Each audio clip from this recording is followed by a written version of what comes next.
A Maior Flor do Mundo. Uma história escrita por José Saramago, ilustrada por João Caetano, da editora Companhia das Letrinhas. As histórias para crianças devem ser escritas com palavras muito simples, porque as crianças, sendo pequenas, sabem poucas palavras e não gostam de usá-las complicadas. Quem me dera saber escrever essas histórias, mas nunca fui capaz de aprender e tenho pena. Além de ser preciso saber escolher as palavras, faz falta um certo jeito de contar, uma maneira muito certa e muito explicada, uma paciência muito grande.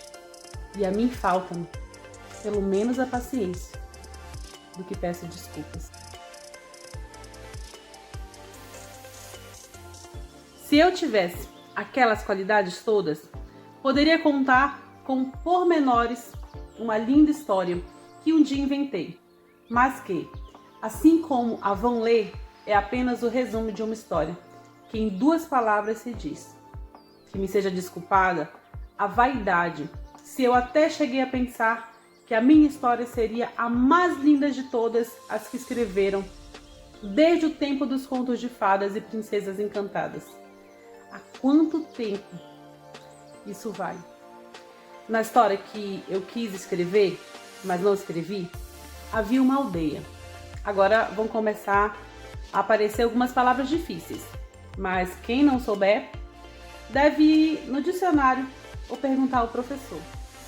Não se temam, porém, aqueles que fora das cidades não concebem histórias nem sequer infantis. O meu herói menino tem as suas aventuras aprazadas, fora da sossegada terra onde vivem os pais. Suponho que uma irmã, talvez um resto de avós e uma parentela misturada de que não há notícia.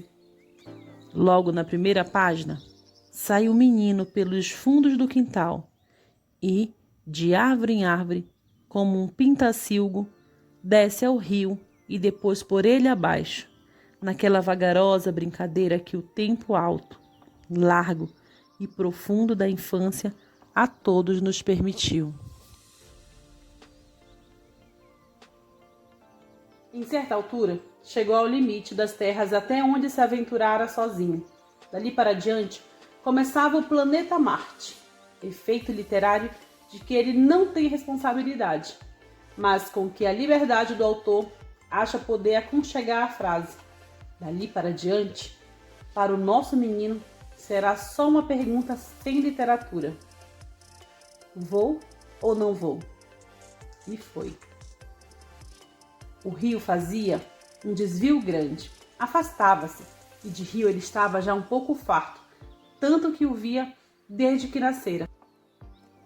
Resolveu cortar à direita pelos campos, entre extensos olivais, ladeando misteriosas sebes cobertas de campainhas brancas, e outras vezes metendo por bosques de altos freixos, onde havia clareiras macias, sem rastro de gente ou bicho. E ao redor, um silêncio que zumbia, e também um calor vegetal, um cheiro de caule sangrado, de fresco como uma aveia branca e verde. Oh, que feliz o menino! Andou, foram rareando as árvores, e agora havia uma charneca rasa, de mato ralo e seco, e no meio dela uma inóspita colina redonda, como uma tigela voltada. Deu-se o menino ao trabalho de subir a encosta, e quando chegou lá em cima, que viu ele? Nem a sorte, nem a morte, nem as tábuas do destino. Era só uma flor, mas tão caída, tão murcha, que o menino se achegou de cansado, e como este menino era tão especial de história, achou que tinha de salvar a flor. Mas que é da água? Ali no alto nem pinga, cá por baixo só no rio, e esse que longe estava. Não importa. Desce o menino a montanha, atravessa o mundo todo, chega ao grande rio Nilo. No côncavo das mãos, recolhe quanto de água lá cabia. Volta o mundo a atravessar, pela vertente se arrasta.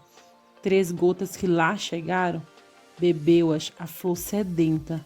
20 vezes cai lá, 100.000 viagens à lua. O sangue nos pés descalços, mas a flor, aprumada, já dava cheiro no ar. E como se fosse um carvalho, deitava sombra no chão. O menino adormeceu debaixo da flor. Passaram as horas e os pais, como é de costume nestes casos, começaram a fingir-se muito. Saiu toda a família e mais vizinhos à busca do menino perdido. E não o acharam. Correram tudo, já em lágrimas tantas, e era quase sol pôr, quando levantaram os olhos e viram ao longe uma flor enorme, que ninguém se lembrava que estivesse ali.